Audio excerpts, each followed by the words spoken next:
মমতা বন্দ্যোপাধ্যায় একটু ভুল করেছিলেন মানুষ চিনতে। যেভাবে উনি ব্যক্তি আক্রমণ করে আমি বরাবর সেটাকে ধিক্কার জানিয়েছি। আমার যেটা মনে হয় ওনার মানসিক কোনো প্রবলেম আছে। রাজ্যের যে কোনো ঘটনায় আমি কিন্তু প্রতিবাদ করেছি, আগেও প্রতিবাদ করব। আদিবাসী সম্প্রদায়ের মানুষকে মানুষ হিসেবে গণ্যই করা হয় না। বিজেপি শক্তঘাটি এটা বলাটা ভুল। পঞ্চায়েতের রেজাল্ট বলুন, বিধানসভার রেজাল্ট বলুন, একটাতেও কিন্তু বিজেপির ফল ভালো হয়নি।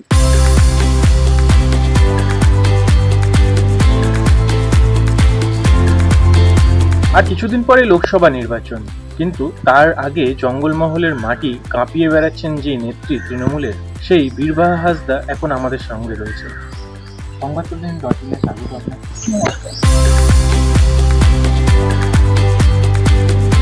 সেটা তো এলাকার মানুষজন বলবেন। আমি যতটুকু করতে পেরেছি, আমি চেষ্টা করেছি। আমার পশ্চিমাঞ্চল উন্নয়ন পর্ষদ থেকে আমার টোটাল 63টা রাস্তা আমি দিয়েছি এখনো পর্যন্ত ঝাড়গ্রাম জেলাকে, এবং তাছাড়া এমএলএ ফান্ড থেকে যে টাকাগুলো পেয়েছি যতটা মানে উন্নয়ন করার জন্য ততটুকুই আমি করেছি, এবং আগামী দিনেও আমার আরও 2 বছর সময় আছে। আমি আশা করবো ঝাড়গ্রামের প্রত্যেকটা মানুষ আমার কাছে খুশি হবে। শুভেন্দু অধিকারী প্রথম থেকেই যেভাবে মহিলাদের আক্রমণ করেন, আমাকে শুধু নয়, আমাদের নেত্রী মাননীয় মমতা বন্দ্যোপাধ্যায়কে উনি বারবার আক্রমণ করেন।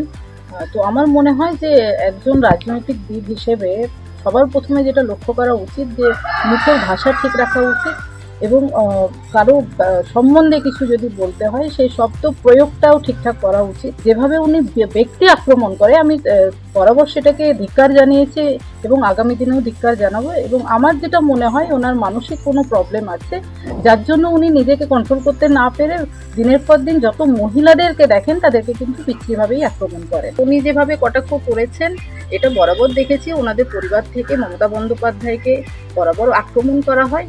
আসলে মমতা বন্দ্যোপাধ্যায় একটু ভুল করেছিলেন মানুষ চিনতে। ওই পরিবারটাকে ঢালাও সুবিধা দিয়েছিলেন, তারপরে তার জবাব হিসেবে এই কটাক্ষগুলো হয়।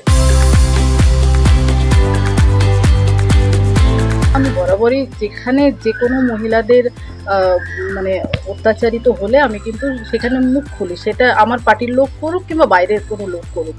এবং রাজ্যের যে কোনো ঘটনায় আমি কিন্তু প্রতিবাদ করেছি, আগেও প্রতিবাদ করব, কারণ একজন মহিলা হিসেবে মহিলার পাশে দাঁড়ানো আমার কর্তব্য, এবং যেভাবে পাশে দাঁড়াতে হয় আমি কিন্তু পাশে দাঁড়াই। শুধু লক্ষ্মী ভাণ্ডার নয়, মমতা বন্দ্যোপাধ্যায় যেভাবে রাজ্যের মানুষের পাশে দাঁড়ান, যেভাবে এই এলাকাকে শান্ত করে রাখা হয়েছে এখন, তো সেই জায়গা থেকে বিজেপি তো কিছুই করেনি। এবং আমরা গত 2019-এ যে সাংসদকে পেয়েছি, উনি কতজন মানুষের সাথে দেখা করেছেন কিংবা কতজন মানুষ ওনাকে চেনেন সেটা একটা বড় প্রশ্ন। এবং সেই জায়গা থেকে বলি যে বিজেপির যদি এত ভালো শক্ত ঘাঁটি হতো তাহলে পঞ্চায়েতের রেজাল্ট বলুন, বিধানসভার রেজাল্ট বলুন, একটাতেও কিন্তু বিজেপির ফল ভালো হয়নি। তো সেই জায়গা থেকে আমি মনে করি যে বিজেপি শক্ত ঘাঁটি এটা বলাটা ভুল।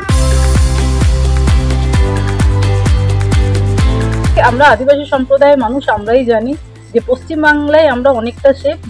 বিজেপি শাসিত যেসব রাজ্যগুলো আছে যেখানে আদিবাসী সম্প্রদায়ের মানুষকে মানুষ হিসেবে গণ্যই করা হয় না, এবং আমাদের রাজ্যে মাননীয় মুখ্যমন্ত্রী মমতা বন্দ্যোপাধ্যায় সবসময় আদিবাসী সম্প্রদায়ের মানুষের পাশে আছেন, এবং তার প্রমাণ আমরা সব জায়গায় পেয়েছি। আমাদের অলচিকি স্ক্রিপ্টে পড়াশোনা থেকে আরম্ভ করে আমাদের ভাষা সংস্কৃতিকে বাঁচানোর যে তাগিদ ওনার মধ্যে দেখেছি, অন্যান্য রাজ্যে আমরা সেটা কিন্তু দেখতে পাইনি। এবং আদিবাসী সম্প্রদায়ের প্রত্যেকটা মানুষ বলবে যে বাংলার মানুষের পাশে মমতা বন্দ্যোপাধ্যায় আছেন কিনা। গুণীজন সংবর্ধনা দেওয়া হয়, শারদা প্রসাদ কিস্কু অ্যাওয়ার্ড দেওয়া হয়, এতগুলো জিনিস আদিবাসী সম্প্রদায়ের মানুষের জন্য উনি করছেন। সেই তুলনায় মোদী সরকারকে তো একটা পেলাম নাকি। সেই জায়গা থেকে আমরা মাননীয় মমতা বন্দ্যোপাধ্যায়ের পাশে সবসময় ছিলাম, আছি এবং থাকবো।